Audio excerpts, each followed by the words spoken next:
ইবাদত তিলাওয়াতে আমার মন কি লাগিয়ে দাও, মাহে রমজানের উসিলায় দয়া করো আমায় মওলা। আলহামদুলিল্লাহি রাব্বিল আলামিন ওয়াসসালাতু ওয়াসসালামু আলা সাইয়্যিদিল মুরসালিন আম্মা বা'দ ফাআউযু বিল্লাহি মিনাশ শাইতানির রাজীম বিসমিল্লাহির রহমানির রহিম আসসালাতু ওয়াসসালামু আলাইকা ইয়া রাসূলুল্লাহ ওয়া আলা আলিকা ওয়া সাহবিকা ইয়া হাবিবাল্লাহ আসসালাতু ওয়াসসালামু আলাইকা ইয়া নবিয়াল্লাহ ওয়া আলা আলিকা ওয়া সাহবিকা ইয়া নূরাল্লাহ। দূরের কাছে সকল দর্শক শ্রোতাকে বরকতময় মুহূর্ত অনুষ্ঠানের পক্ষ থেকে জানাই আবারও একবার স্বাগতম। মাদানী চ্যানেলের দর্শক শ্রোতা, আমরা জুমার রাত এবং জুমার দিন দুরুদ পাঠকারীর ফজিলত সম্পর্কে শ্রবণ করব।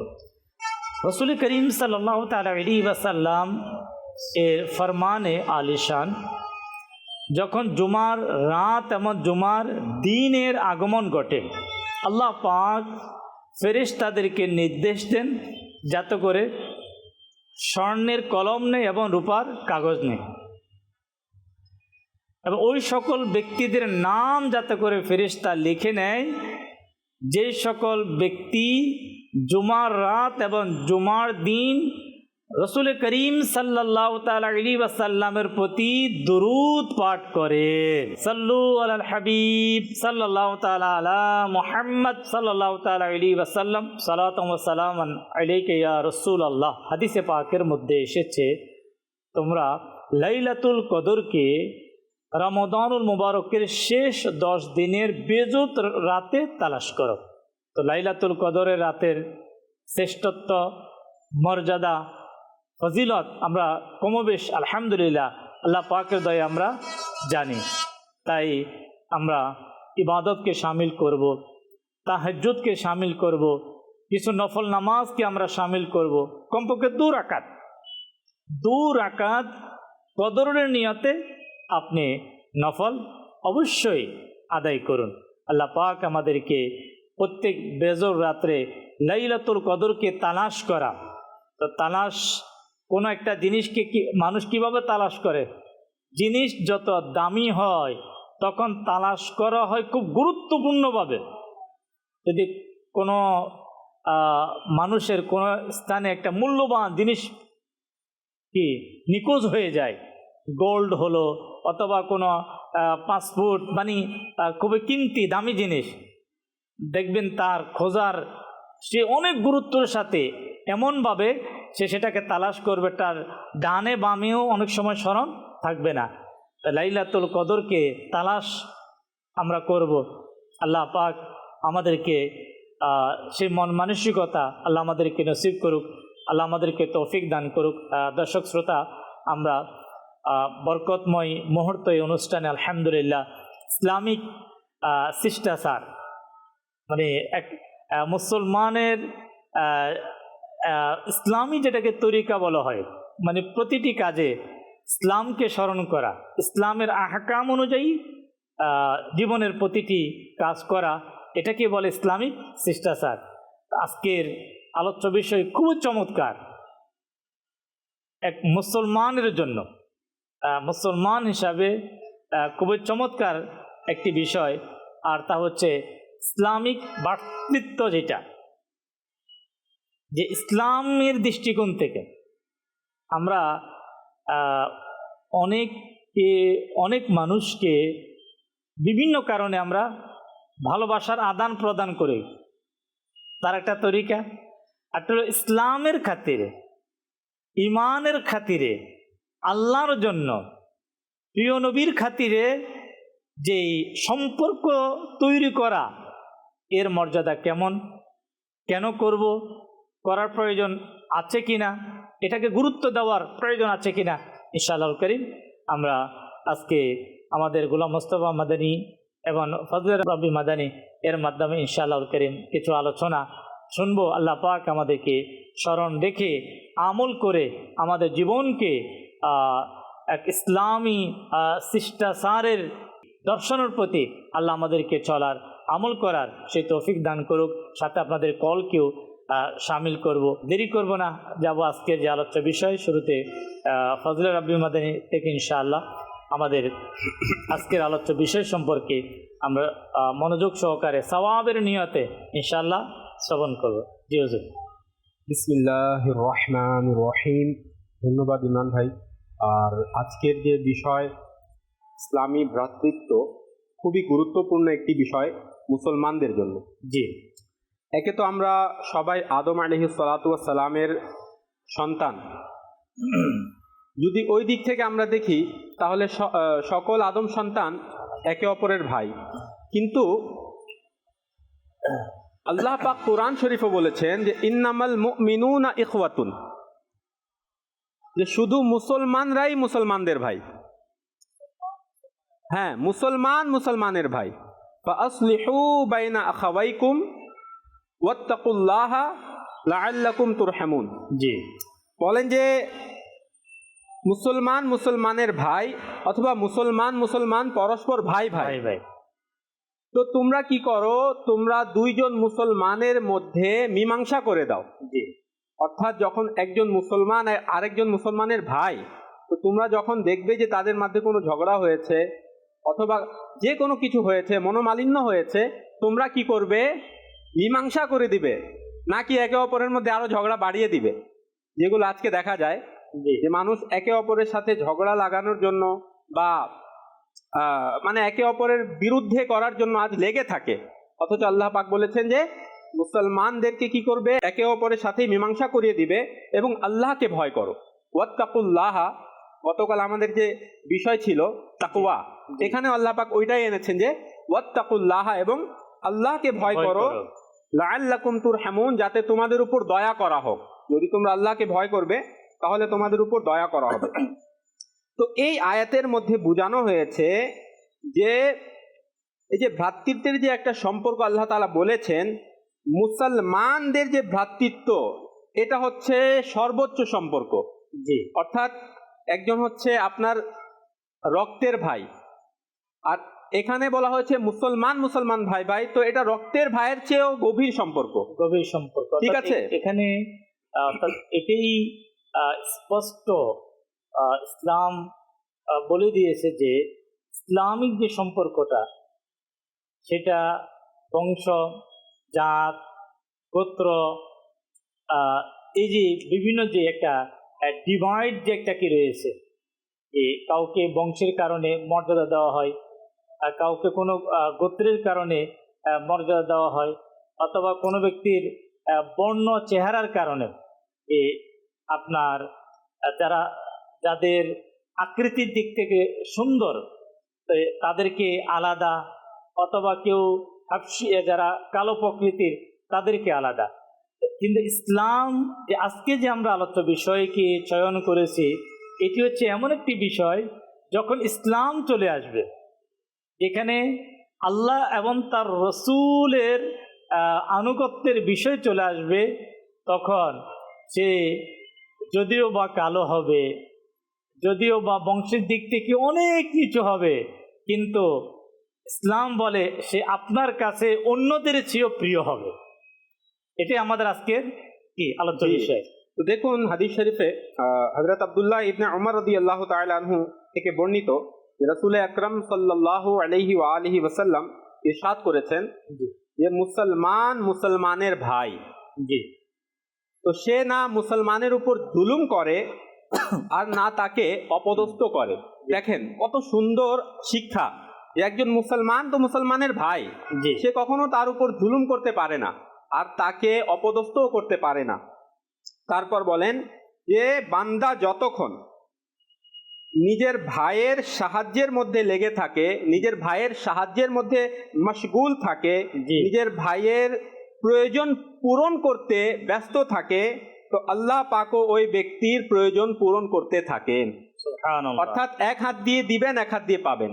আরেকটি রিওয়ায়াতে রয়েছে যে ইন্নাল্লাহা ফি আউনিল আবদি, আল্লাহ তাআলা বান্দার সাহায্য করতে থাকেন, মা দাম আল আব্দু ফি আউনি আখিহি, অথবা মা কান আল আব্দু ফি আউনি আখিহি, যে বান্দা যতক্ষণ নিজের ভাইয়ের সাহায্যের মধ্যে লেগে থাকে। আল্লাহ আল্লাহ আল্লাহ, আল্লাহ পাক আমাদেরকে আজকের ইসলামী ভ্রাতৃত্বের যেই বন্ধনটা, আপনার একে অপরের আল্লাহ এবং তার রসুলের জন্য হেল্প করা, আল্লাহ এবং তার রসুলের সন্তুষ্টির জন্য একে অপরকে মহাব্বত করা, এর মাধ্যমে ইসলামিক ভ্রাতৃত্বের যেই বন্ধনকে মজবুত করা, আল্লাহ আমাদেরকে আজকে আলোচ্য বিষয় শোনার এবং আমল করার মতো আল্লাহ আমাদেরকে তৌফিক দিন। ইনশাআল্লাহ গোলাম মোস্তফা মাদানী ভাই সাথে রয়েছেন, ওনার থেকেও ইনশাআল্লাহ শুনবো। সাথে অনুরোধ করব আমাদের social media Madani channel Bangla অনেকে আমাদের সাথে যুক্ত রয়েছে, প্রোগ্রাম দেখার সুযোগ হচ্ছে আপনাদের, তো অনুরোধ থাকবে ইনশাআল্লাহ করিম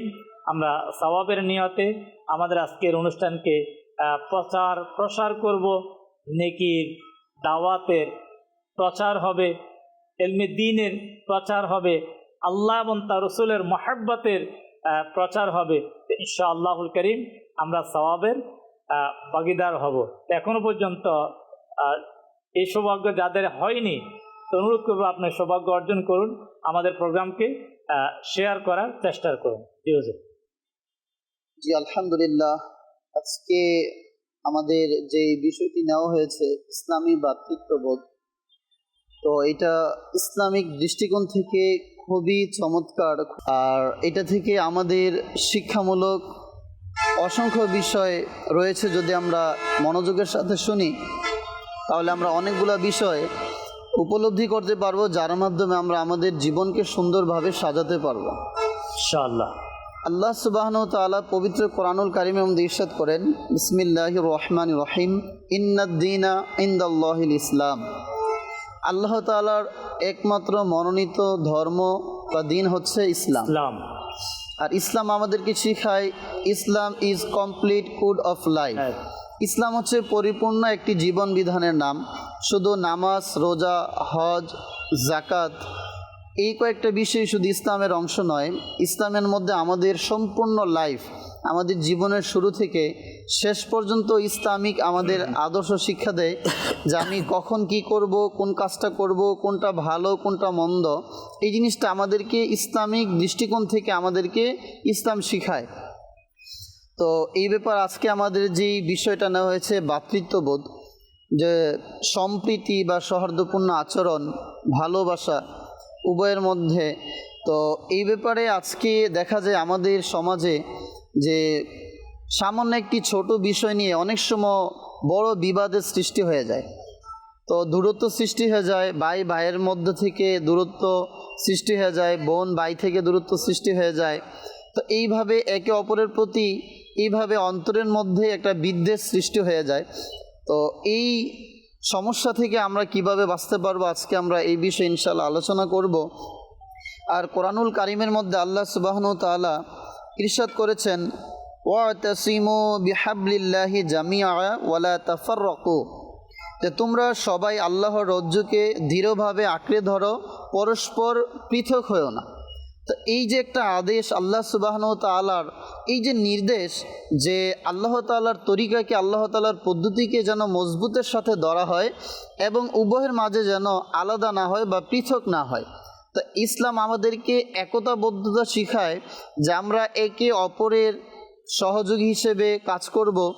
একজন যখন বিপদগ্রস্ত হবে আমি তার পাশে দাঁড়াবো, যখন আমি মুসিবতের মধ্যে পড়ব তখন আমার ভাই আমার পাশে এসে দাঁড়াবে।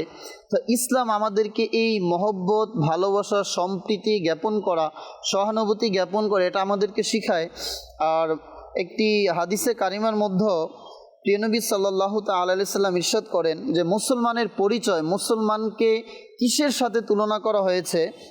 সহিহ মুসলিমের মধ্যে 2586 নং হাদিসের মধ্যে আসছে যে কলা রসুল্লাহি সাল্লাল্লাহু তাআলা আলাইহি সাল্লাম, রসুল সাল্লাল্লাহু তাআলা আলাইহি সাল্লাম ইরশাদ করেন, বলা হয়েছে যে মুসলমান সম্প্রীতি, সৌহার্দ্য ও সহানুভূতির ক্ষেত্রে মুসলমানের দৃষ্টান্ত একটি দেহের ন্যায়। ইমরান ভাই, খুবই চমৎকার একটি কথা বলা হয়েছে যে সম্প্রীতি সৌহার্দ্যপূর্ণ আচরণের ক্ষেত্রে মুসলমান হচ্ছে একটি শরীর বিশিষ্ট বা একটি দেহের ন্যায়।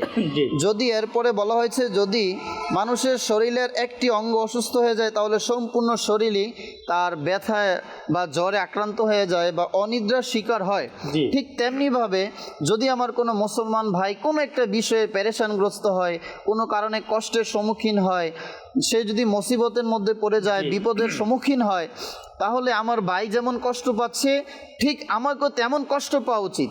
এটা হচ্ছে মুসলমানের আদর্শ।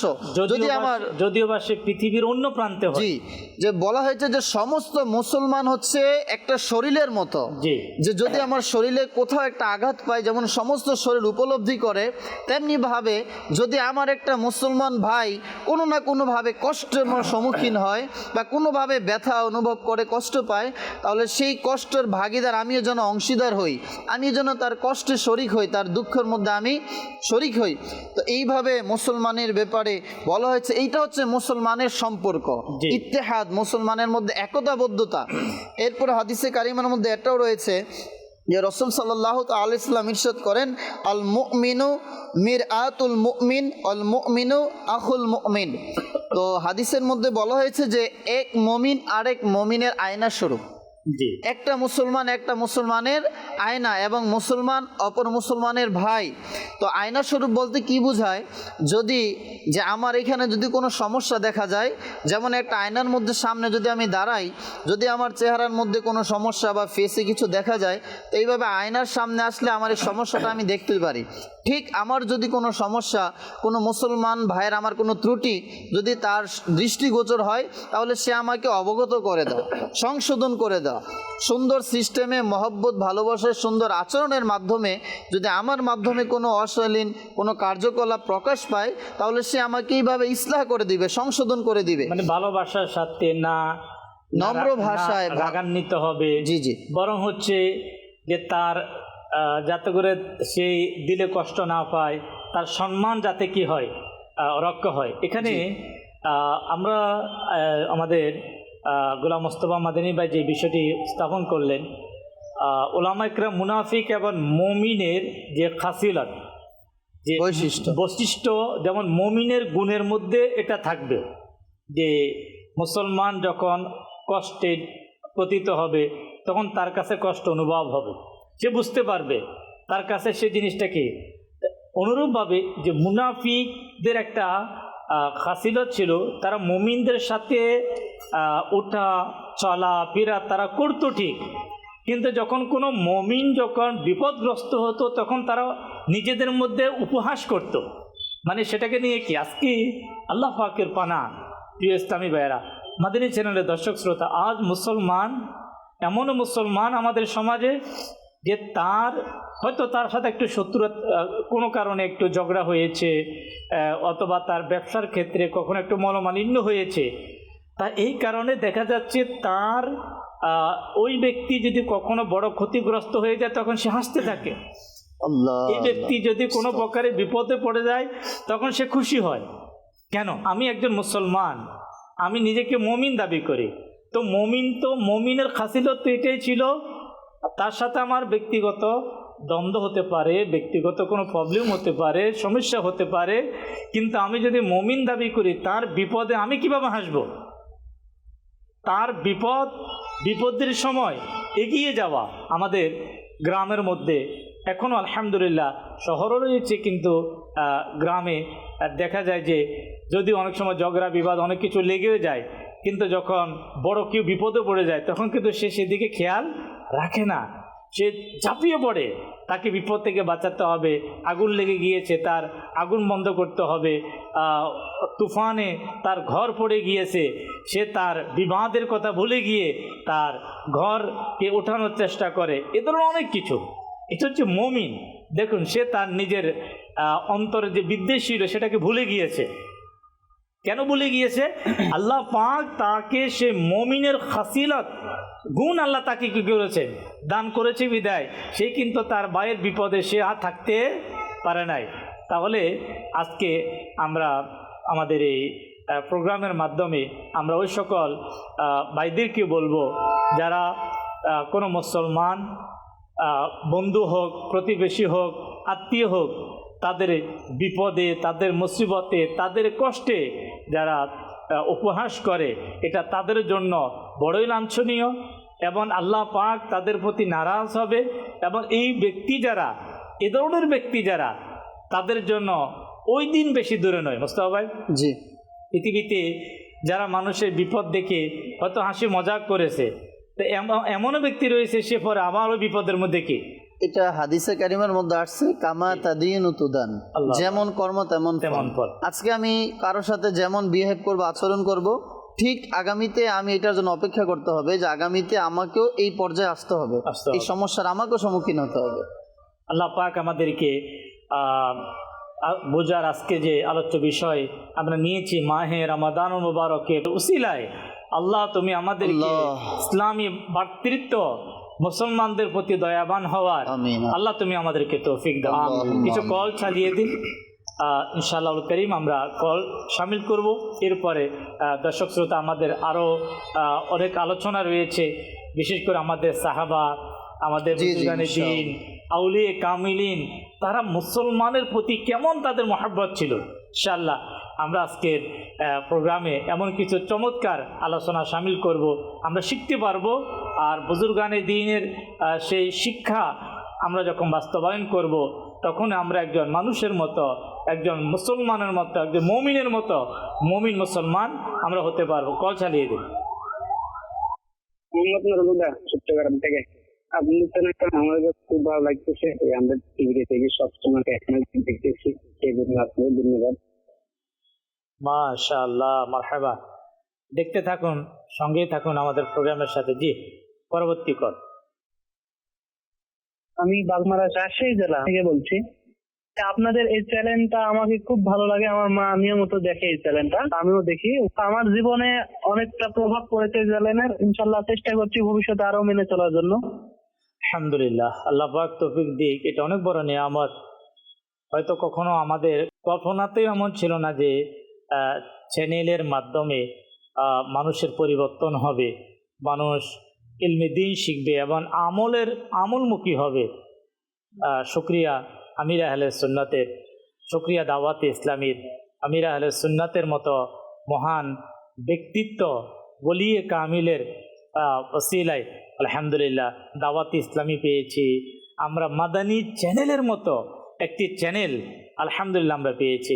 আসতেছে আলহামদুলিল্লাহ আগামী রবিবার 26শে রমাদানুল মুবারক, সে মহান ব্যক্তির বিলাদত অর্থাৎ জন্ম বার্ষিকী আমরা নেকির মাধ্যমে স্মরণ করি আলহামদুলিল্লাহ। কেউ আমির আহলে সুন্নাতের জন্য দুরূদ শরীফ, কেউ কোরআনুল কারীমের তেলাওয়াত, কালিমা শরীফ, অনেক আমল করে শুকরিয়া আদায় করেন।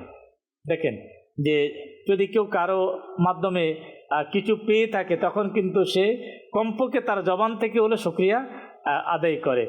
আর আল্লাহ পাকের বলি যারা, আউলিয়া কেরামের উসিলায় মানুষের ঈমান আমল কি হয়, মজবুত হয়। যেমন আমরা সব সময় বাংলাদেশে আমরা হযরতে শাহজালাল মুজাররিদি আমানিম রহমতুল্লাহ তাআলা আলাইহির আমরা শুকরিয়া সবসময় আদায় করি। কেন? যার উসিলায় আমরা ঈমানের নিয়ামত আমরা পেয়েছি। খাজা গরিবে নওয়াজ রহমতুল্লাহ তাআলা আলাইহির ওসিলায় এ ভারত উপমহাদেশের মানুষ, লক্ষ লক্ষ মানুষ যারা ঈমানের দৌলত পেয়েছেন, এ ভারত উপমহাদেশ এবং এই বাংলাদেশের মানুষ আল্লাহ ওয়ালাদেরকে স্মরণ করে এবং শুকরিয়া আদায় করে দোয়াতে আউলিয়া ইকরামের নাম নেয়। আলহামদুলিল্লাহ তাদেরই অনুসারী হচ্ছে দাওয়াত ইসলামীর প্রতিষ্ঠাতা আমির আহলে সুন্নাত হযরত আল্লামা আবু বিলাল মুহাম্মদ ইলিয়াস আত্তার কাদরি দামাত বারাকাতুহুল আলিয়া। আল্লাহ পাক আমির আহলে সুন্নাতের নেক হায়াতের মধ্যে আল্লাহ তাআলা যাতে করে বরকত দিয়ে দেয় এবং ওই মহান ওলিয়ে কামিলের যে লক্ষ্য উদ্দেশ্য, প্রিয় নবীর সুন্নতকে যাতে করে আমরা আমল করি, প্রিয় নবীর সুন্নতকে জিন্দা করি, নেকির দাওয়াতে প্রচার করি, যাতে আল্লাহ আমাদেরকে করা তৌফিক দান করে। আমিন। দর্শক শ্রোতা, আলহামদুলিল্লাহ আমাদের আলোচ্য বিষয় ইসলামিক ভ্রাতৃত্ব, অর্থাৎ মুসলমানের সাথে সুসম্পর্ক। ইনশাআল্লাহ আমরা আলোচনার দিকে যাব। একটি কল আছে, কল নেব। সাথে আমরা আমাদের মাদানী চ্যানেল বাংলা অনেকে আমাদের সাথে যুক্ত রয়েছেন, অংশগ্রহণ করেছেন। তাদেরকেও সঙ্গ দেওয়ার জন্য মোবারকবাদ, সঙ্গেই থাকুন, অনুরোধ করব প্রচার করুন। বর্তমানে ইলমে দ্বীনের ভালো কন্টেন্ট, যার মাধ্যমে মানুষ ভালো দিকে এগিয়ে আসে, এর কিন্তু প্রচার খুব কম। আমরা প্রচার করব, যত বেশি প্রচার হবে তত মুসলমান ইলমে দ্বীন শিখতে পারবে। জি, কল চালিয়ে যান। আমার নাম মোহাম্মদ মুসলিম উদ্দিন, কক্সবাজার চৌকুরিয়া। আমি নিয়মিত মাদানী চ্যানেল দেখি, আমার খুব ভালো লাগে, আমার পরিবারের সবাই দেখে।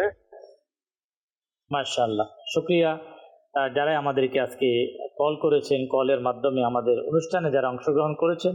আল্লাহ পাক আপনাদেরকে রমজানের রহমত, বারাকাত, মাগফিরাত আল্লাহ আপনাদেরকে নসিব করুক। দর্শক, আমরা আলোচ্য বিষয়ের দিকে ফজলে রাব্বী ভাই থেকে আমরা আরও কিছু আলোচনা আমরা শুনবো। আল্লাহ আমাদেরকে শুনে আমল করার তৌফিক দিক। জি,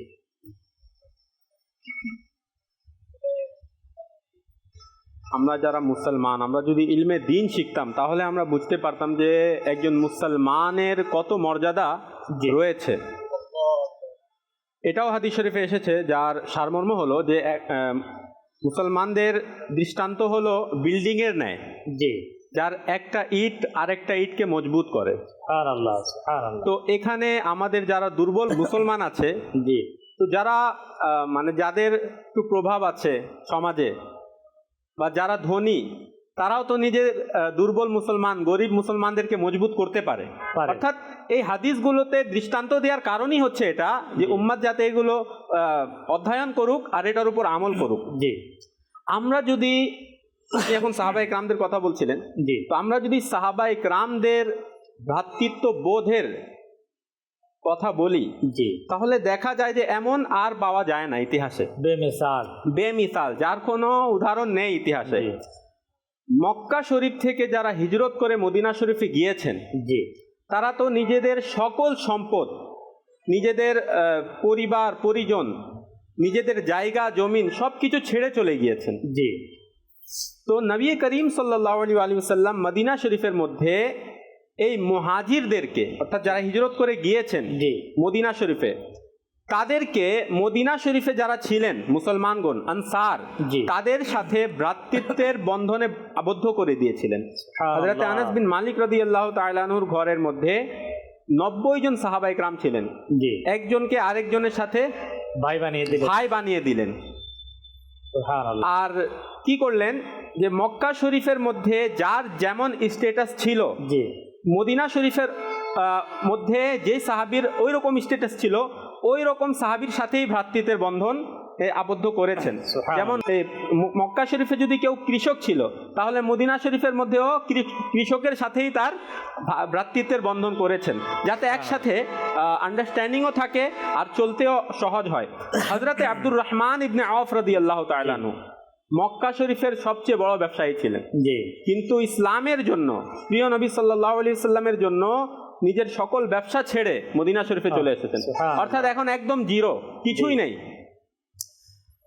মদিনা শরীফের মধ্যে যিনি সবচেয়ে বড় ব্যবসায়ী ছিলেন, হযরত সাদ বিন রবি রাদিয়াল্লাহু আনহু, তার সাথে হযরত আব্দুর রহমান বিন আওফ রাদিয়াল্লাহু তাআলা আনহুর ভ্রাতৃত্বের বন্ধনে আবদ্ধ করে দিলেন। অর্থাৎ হযরত সাদ বিন রবি রাদিয়াল্লাহু তাআলা আনহুকে হযরত আব্দুর রহমান বিন আওফ রাদিয়াল্লাহু আনহুর ভাই বানিয়ে দিলেন। জি, তো হযরত সাদ বিন রবি রাদিয়াল্লাহু আনহুর কাছে অনেক সম্পদ, তিনি কি করলেন, নিজের সকল সম্পদ একত্রিত করলেন এবং বললেন যে এটা হচ্ছে আমার সম্পদ, এখান থেকে অর্ধেক সম্পদ আপনি নিয়ে নিন।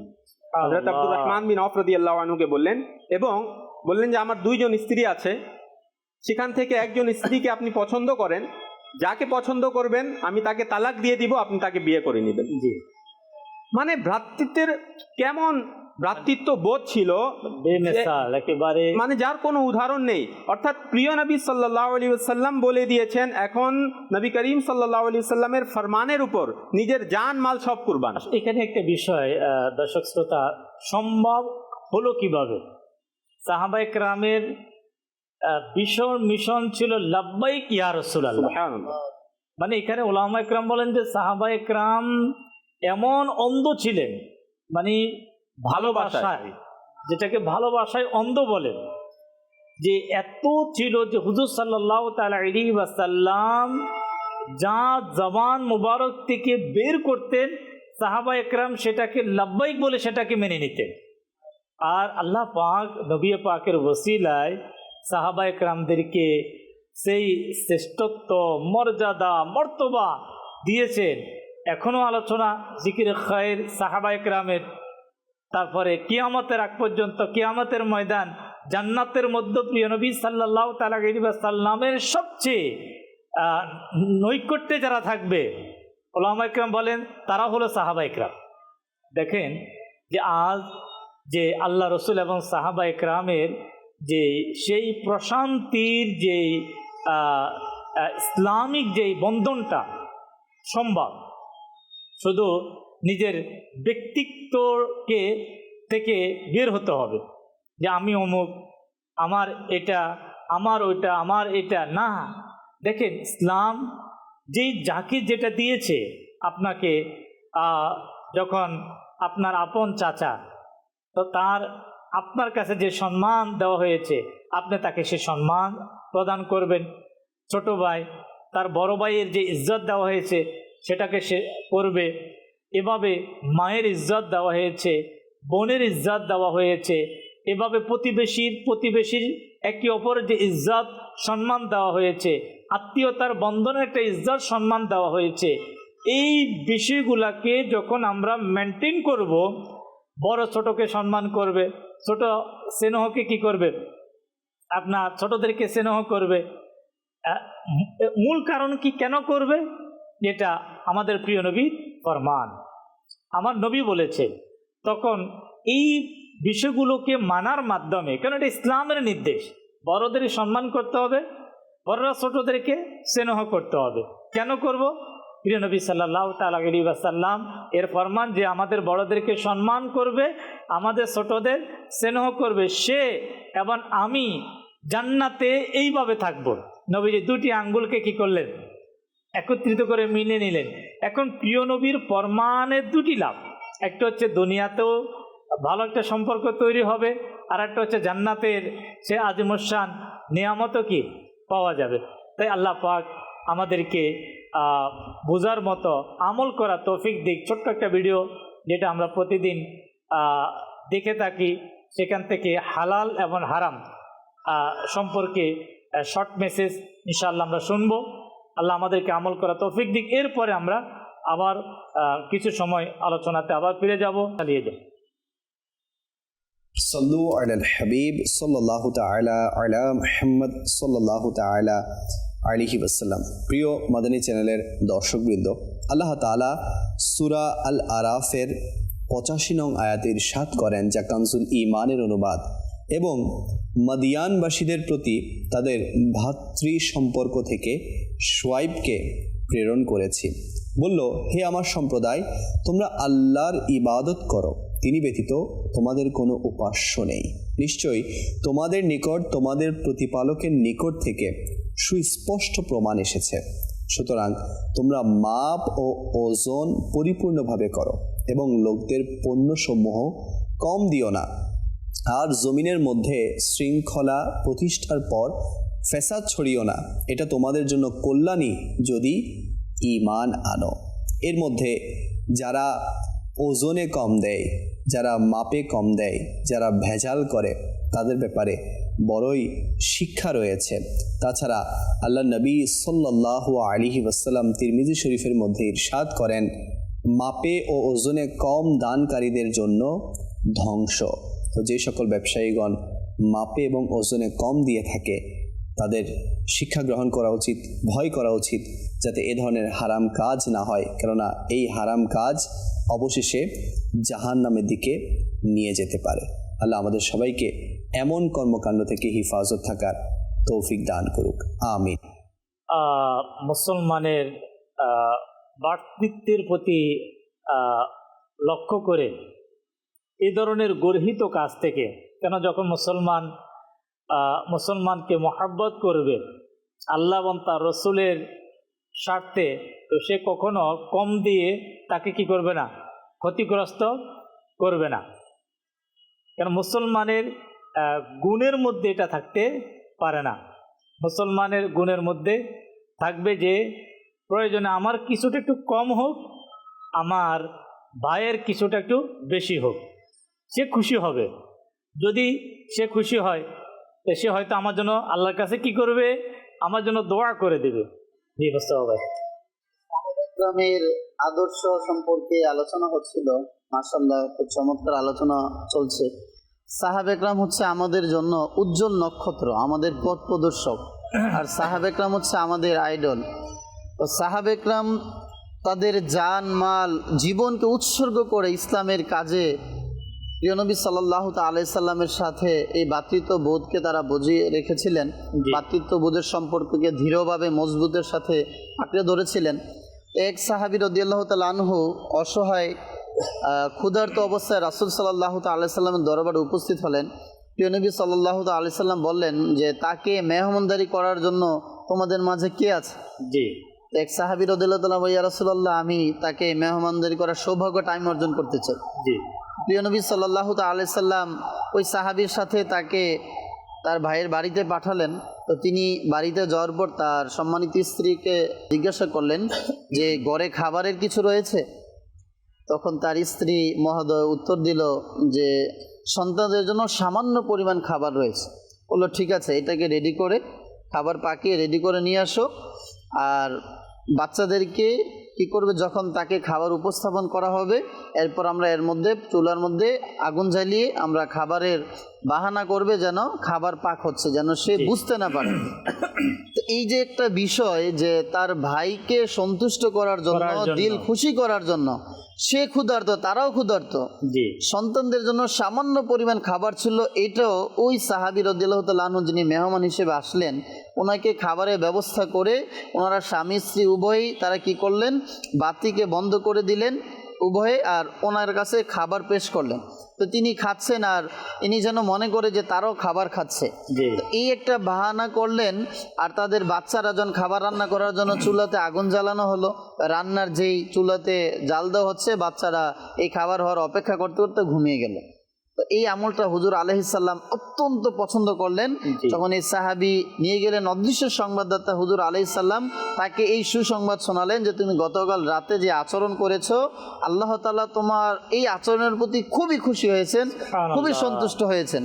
তো সাহাবা একরাম দেখেন আমাদের নিজের খাবার নিজে না খেয়ে তার অপর মুসলমান ভাইয়ের কিভাবে সে পেট ভরে খেতে পারে সেই দিকে খেয়াল রাখতেন। মানে মুসলমানকে খুশি করা, জি জি, মুসলমানের দিল খুশি করা। দেখে নবী করিম সাল্লাল্লাহু তাআলা আলাইহি ওয়াসাল্লাম এই হাদিসের মধ্যে এইভাবে ইরশাদ করলেন যে তোমরা সালাম এবং তোআম এই দুটা জিনিসের মাধ্যমে কি করো, ইসলামকে কি করো, প্রসারিত করো, সালাম প্রচার করো, খাবার খাও। এই যে সালাম এবং তোআম, আলহামদুলিল্লাহ আমরা যদি একটি বিষয় লক্ষ্য করি, সাহাবায়ে কেরামের পরে এরপরে তাবিঈ থেকে শুরু করে তাবিঈ থেকে শুরু করে মানে যুগে যুগে যারা আউলিয়া একরাম যারা ইসলামের খেদমত করেছেন, তাদের একটি বড় একটা শিক্ষা ছিল, তারা মানুষদের জন্য লঙ্গরের ব্যবস্থা করতেন, যাকে লঙ্গরখানা বলে, খাবার ইন্তজাম করতেন।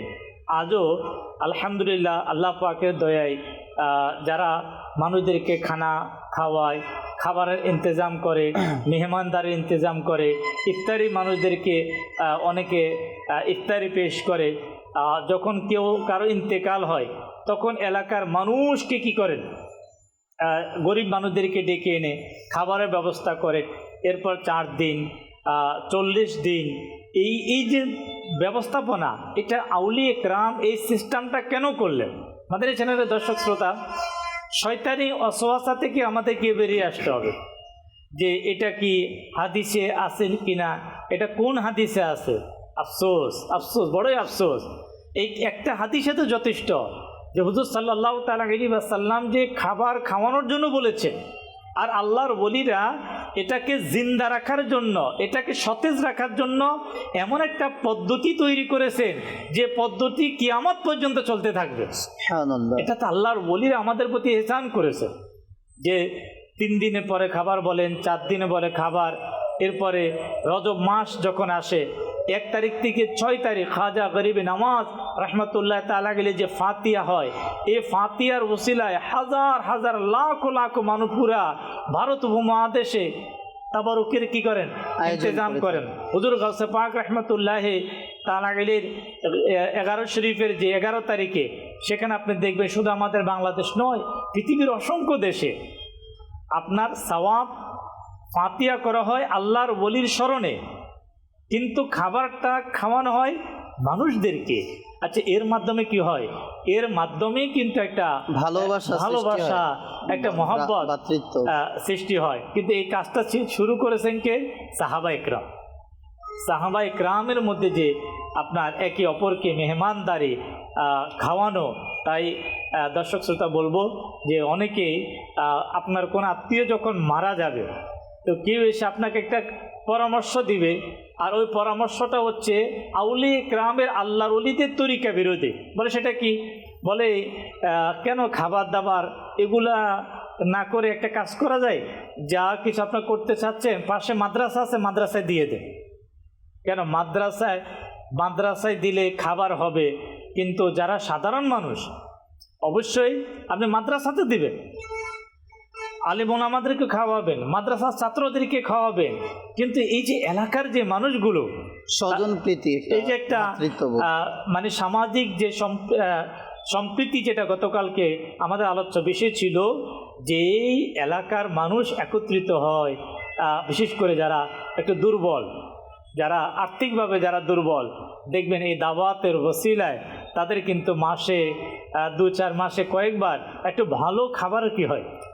জি, আর ইমরান ভাই সাথে একটা এটা অ্যাড করতে চাচ্ছিলাম যে সাহাবা ইকরামের যে আত্মত্যাগ, উৎসর্গ করা, তারা যে আত্মত্যাগ করতেন তার ভাইয়ের প্রতি, যে এক জিহাদের একটি ঘটনা আসছে যে এক যুদ্ধের মধ্যে সাহাবা ইকরাম যুদ্ধ করতে করতে যারা এক পর্যায়ে যারা অনেক সময় আহত অবস্থায় ছিলেন, কেউ শাহাদাত বরণ করছেন, কেউ এই অবস্থায় ছিলেন, তো এক ব্যক্তি, এক সাহাবী রাদিয়াল্লাহু তাআলা তিনি হায়াতা মানে পানি বলে আহ্বান করছে।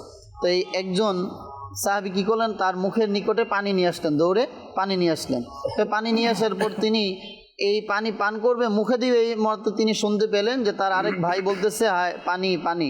তখন সে বলল ঠিক আছে, এই পানিটা আমার ভাইয়ের কাছে নিয়ে যাও। তা আবার তার কাছে সে পানি পান না করে তার ভাইয়ের কাছে পাঠালো। তখন সে আওয়াজ পেলো যে তার আরেক ভাই বলতেছে পানি, পিপাসায় কাতর। তখন বললো যে ঠিক আছে, আমার ভাইকে পানিটা দিয়ে আস। এইভাবে এক পর্যায়ে দেখা গেল যে পুরা সাহাবা ইকরামের যত সাহাবা ইকরাম এখানে ছিলেন, তো একজনও পানি পান করতে পারে নাই, একে একে করে সবাই শাহাদাত বরণ করেছে।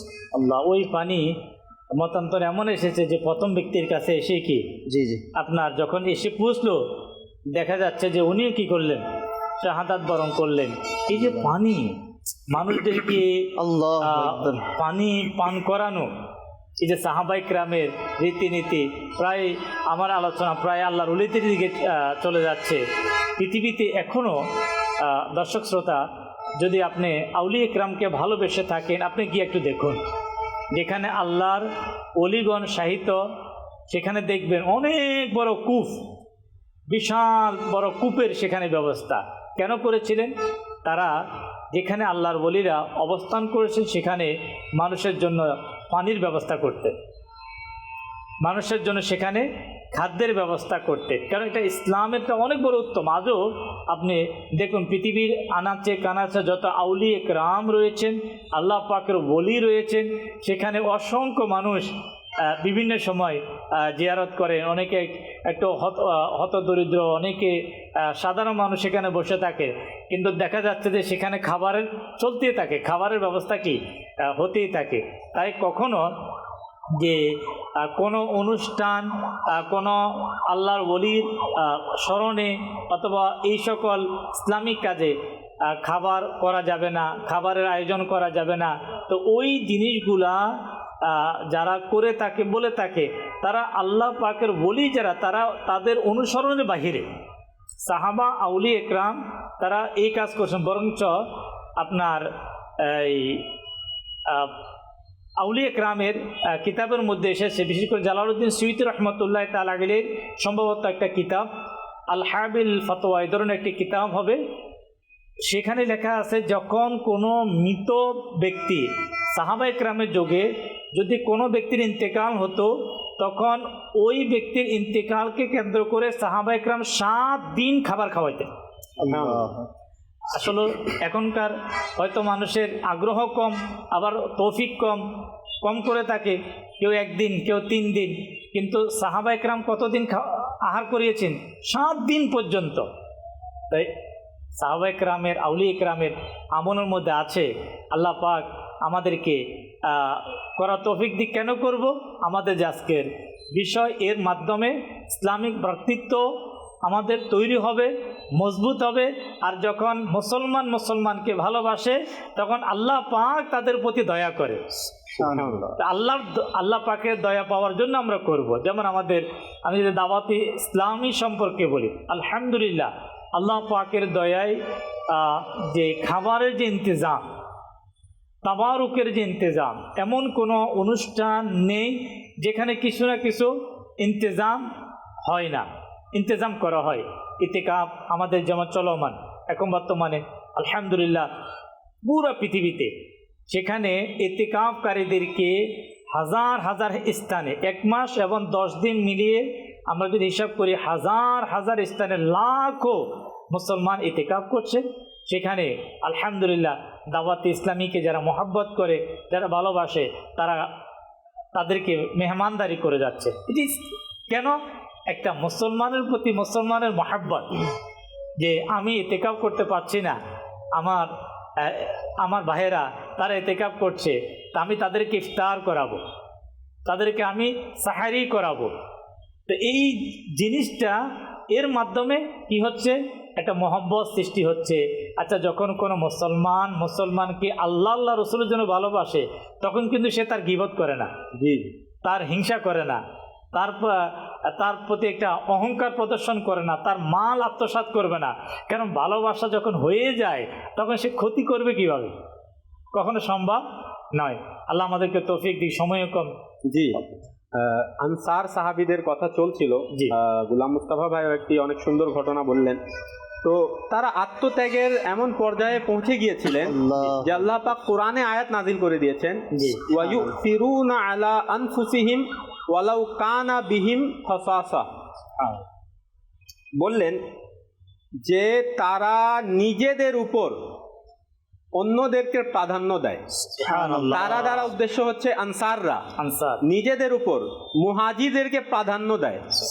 ওয়ালাউ কানা বিহিম খাসাসা, যদিও তাদের নিজের অভাব থাকে, অর্থাৎ নিজে অভাবে আছে, নিজেরই প্রয়োজন, কিন্তু তাও অন্যদেরকে দিয়ে দিচ্ছে। ঠিক আছে, এটা আনসার সাহাবীদের খুসুসিয়াত অথবা গুণ আল্লাহ তাআলা কোরআনে বলেছেন। আচ্ছা, এই শিক্ষা পেয়েছেন কোথা থেকে? প্রিয় নবী সাল্লাল্লাহু আলাইহি ওয়াসাল্লাম। নবী করিম সাল্লাল্লাহু আলাইহি ওয়াসাল্লাম এর নিকট একদিন একজন সাহাবিয়া একটা পোশাক আনলেন। নবী করিম সাল্লাল্লাহু আলাইহি ওয়াসাল্লামকে বললেন, ইয়া রাসূলুল্লাহ, এটা আমি হাদিয়া স্বরূপ এনেছি, আপনি কবুল করুন। নবী করিম সাল্লাল্লাহু আলাইহি ওয়াসাল্লাম সেটা অনেক পছন্দ করলেন, কবুল করলেন এবং সেটা পরিধান করে ঘর থেকে বের হলেন। একজন সাহাবী দেখলেন, বললেন, ইয়া রাসূলুল্লাহ, খুবই চমৎকার লাগছে আপনার উপর, এটা কি আমি পেতে পারি? তখন দেখেন নবী করিম সাল্লাল্লাহু আলাইহি ওয়াসাল্লাম কখনো কাউকে বলেননি, না বলেননি। নবী করিম সাল্লাল্লাহু আলাইহি ওয়াসাল্লাম ঘর মুবারকে তাশরীফ নিয়ে গেলেন, ওই আরেকটি জামা পরলেন এবং ওইটা ভাঁজ করে ওই সাহাবীকে দিয়ে দিলেন।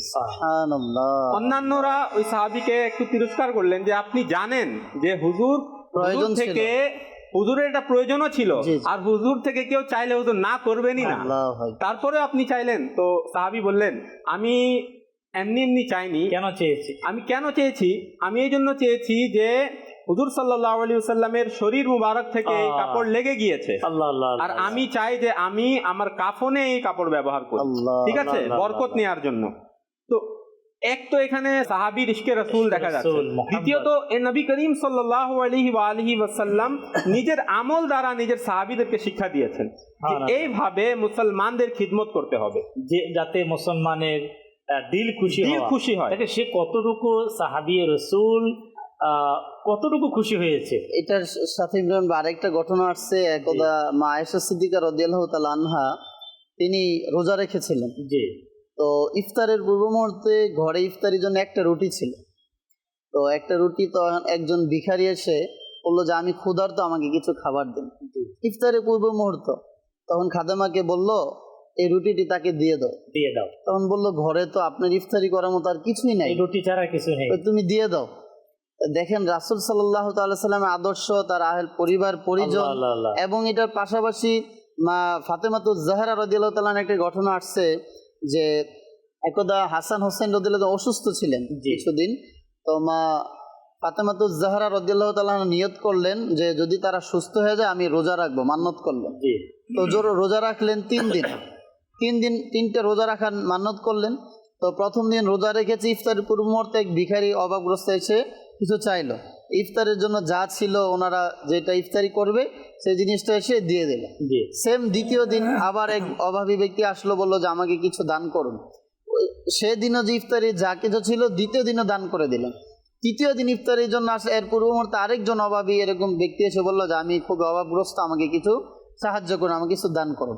তো 3 দিন তাদের ইফতারি কি করলেন, ওই অভাবী ব্যক্তিদেরকে। আল্লাহ আল্লাহ আল্লাহ আল্লাহ। প্রিয় ইসলামী ভাইয়ের, আমাদের এই চ্যানেলের দর্শক শ্রোতা, সময় কম, প্রোগ্রামও শেষ করতে হবে। সেই নবীর পরিবারের উত্তম আদর্শ যুগে যুগে যুগে মদিনাবাসীদের মধ্যে ছিল। আমির আহলে সুন্নাত দামাত বারাকাতুল আলিয়ার পীর মুর্শিদ সৈয়দ কুতুবে মদিনা জিয়াউদ্দিন মাদানী রহমতুল্লাহ তাআলা আলাইহির জীবনী কিতাবের মধ্যে মদিনাবাসীদের সম্পর্কে একটু এভাবে লিখলেন। যখন কুতুবে মদিনা জিয়াউদ্দিন মাদানী রহমতুল্লাহ তাআলা আলাইহিকে প্রশ্ন করার, হুজুর পূর্বের মদিনাবাসীদের সম্পর্কে যদি আপনার কিছু কোনো ঘটনা জানা তাকে উপস্থাপন করুন। যেহেতু তিনি রহমতুল্লাহ তাআলা মদিনাতে দীর্ঘদিন বসবাস করেছে, এখনও আলহামদুলিল্লাহ আস্তানা সেখানে আছে। আল্লাহ পাকের দয়ায় যখন আমাদের প্রিয় মদিনার হাজিরি ছিল তখন সেখানেও আমরা কি ওনার আস্তানাতে বিশেষ করে প্রতিনিয়ত হজ উমরাকারী ওলামা একরাম সেখানে কি কুতুবে মদিনার উপস্থিত হন এখনো। আবার আচ্ছা, শুধু উপস্থিত, এর পাশাপাশি সেখানে সবসময় লঙ্গর কি চলতেই থাকে। আবার আলহামদুলিল্লাহ আমরা সেখানে কি মেহমান হওয়ার সৌভাগ্য হয়েছে। তো বিষয় হচ্ছে যে কুতুবে মদিনা জিয়াউদ্দিন মাদানী রহমতুল্লাহ তাআলা গেলেই এখন আলহামদুলিল্লাহ জান্নাতুল বাকি শরীফে ওনার সেখানে শায়িত করা হয়েছে ওফাতের পর। তিনি রহমতুল্লাহ তাআলা আলাইহি এমন একটি চমৎকার ঘটনা বলেন যে একবার মদিনাবাসীর একজন সওদাগর জমিদার তিনি বাজারে গেলেন, উদ্দেশ্য হচ্ছে বেশি পরিমাণে কাপড় ক্রয় করবে। একটি দোকানে গেলেন, দোকানে গিয়ে বললেন যে আমার এই ধরনের এত পিস আমার কাপড় লাগবে। দোকানদার বললেন আলহামদুলিল্লাহ আপনি যা চেয়েছেন তা আমার দোকানে মজুদ আছে, আমি চাইলে আপনাকে দিতে পারি, কিন্তু আমার ইচ্ছা হচ্ছে আমার যে পাশের দোকানদার ওই মদিনা শরীফের ব্যবসায়ী বলেন যে আমার যে পাশের দোকানদার মুসলমান, আমি দেখেছি সে আজ সারা দিনে কোনো বেচা কিনা করতে পারে নাই, আলহামদুলিল্লাহ আমি অনেক বিক্রি করেছি, তা আমি চাচ্ছি যদি আপনি আমার থেকে ক্রয় না করে আজকে ওই পাশের দোকানদার থেকে যদি আপনি কিনেন তাহলে আমি খুশি হব। দেখেন এই যে মদিনাবাসী, হয়তো কেউ শুনলে অনেকে অবাক হয়ে যাবে যে মুসলমান ভাইয়ের প্রতি ভালোবাসা, আত্মত্যাগ মানে কেমন ছিল। হয়তো প্রোগ্রাম টাইম শেষ হওয়ার কারণে আমরা সামনে যেতে পারছি না। আল্লাহ পাক আমাদেরকে মদিনার ওসিলায়, মদিনার দুলিবালির ওসিলায়, মদিনার সেই পুত ও পবিত্র সেই ব্যক্তিদের ওসিলায় আল্লাহ মুসলমানদের প্রতি সেই সৌহার্দ্যপূর্ণ আচরণ করার, এবং যে কোনো মুসলমান দূরের হোক অথবা কাছের হলে তো বেশি করতে হবে, ভাই ব্রাদার আত্মীয় স্বজন যারা, তো তাদের হক অবশ্যই বেশি আমরা যাতে করতে পারি। আল্লাহ পাক আমাদেরকে তৌফিক দান করুক। আল্লাহ পাক আমাদেরকে আজকের এই প্রোগ্রামে যা আমরা শুনলাম, আল্লাহ রাব্বুল আলামিন আমাদেরকে স্মরণ রাখার, মাহে রমজানের ওসিলায় আল্লাহ আমাদেরকে আমল করার মতো তৌফিক দান করুন। সাল্লু আলাল হাবিব সাল্লাল্লাহু তাআলা আলা মুহাম্মদ সাল্লাল্লাহু আলাইহি ওয়াসাল্লাম। ইবাদত তিলাওয়াতে আমার মনকে লাগিয়ে দাও, মাহে রমজানের উসিলায় দয়া